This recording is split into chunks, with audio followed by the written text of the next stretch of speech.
Y sí fue cuando descubrí como la perspectiva de Jesús Martín Barbero, de otros autores, en este sentido de estudiar lo que la gente piensa, lo que la gente más bien percibe de los medios de comunicación, en especial de cómo interpreta a partir de su propio capital cultural las telenovelas, los programas de televisión que están todo el tiempo y todos los días y noche tras noche en las casas encendidos en esta pues en este ambiente familiar y cotidiano, digamos. Eso fue lo que a mí realmente me cautivó como para seguir por este camino. Más que una influencia en términos de yo utilizar su propuesta o sus textos en el desarrollo de mi propia investigación académica textual específicamente, tiene una mayor influencia en mi práctica.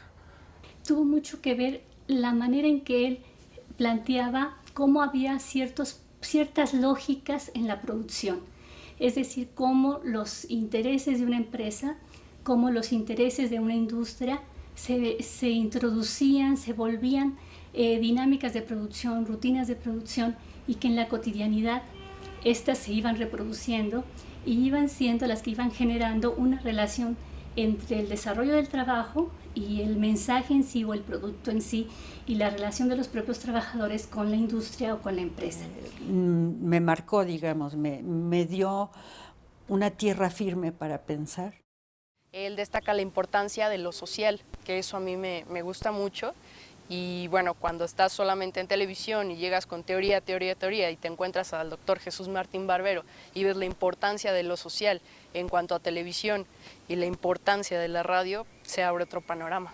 Lo que pasaba con los procesos de comunicación no es solamente lo que pasaba en los medios, sino que había que reflexionar desde los procesos sociales, desde los procesos culturales, el estudio de la comunicación. En ese sentido, la influencia de Jesús Martín Barbero desde Colombia y desde otros países estaba haciendo una visión mucho más crítica. La manera en que la gente no recibe los mensajes solamente de una manera direccional, sino que cómo los procesa, cómo los retoma, cómo los vuelve en otras formas de comunicación y responde a ellos. Toda la discusión sobre las industrias culturales y su inserción en un contexto que no es el contexto original, pero que es el contexto que me atañe, que es el latinoamericano, me parece fundamental, ¿no? Todo el problema de la experiencia artística, y a fin de cuentas terminé yo trabajando mucho tiempo en arte,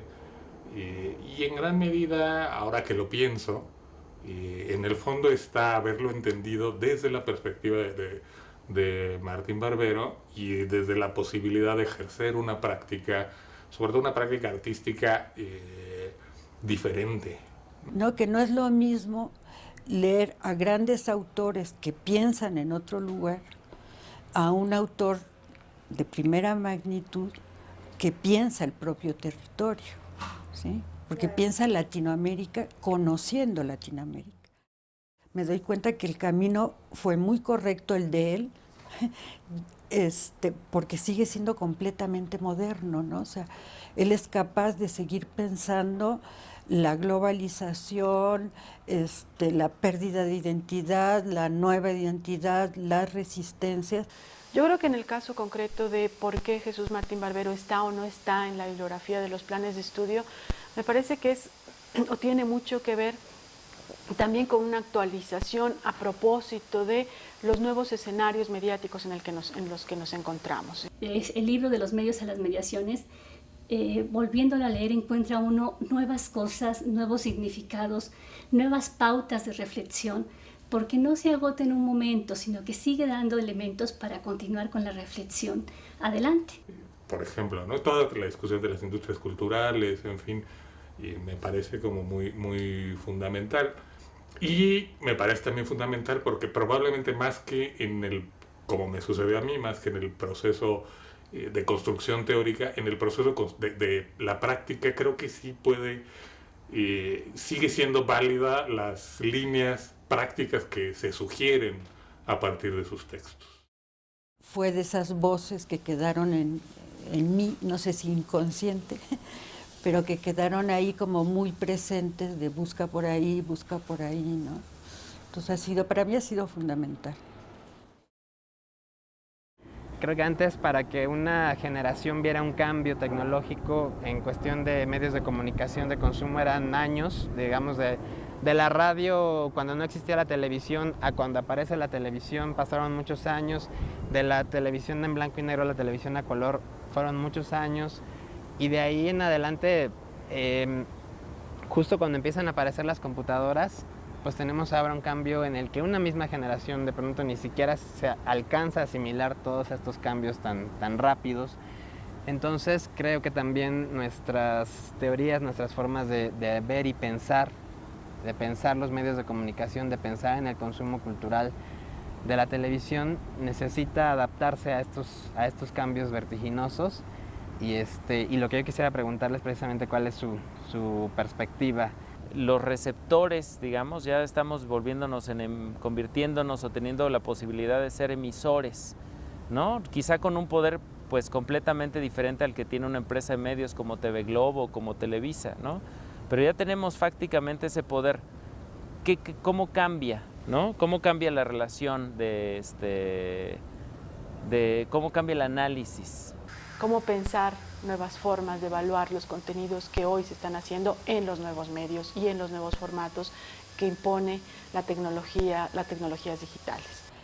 ¿Cuál piensa Jesús Martín Barbero que es el sentido actualmente de que un joven sea estudiante en una universidad pública?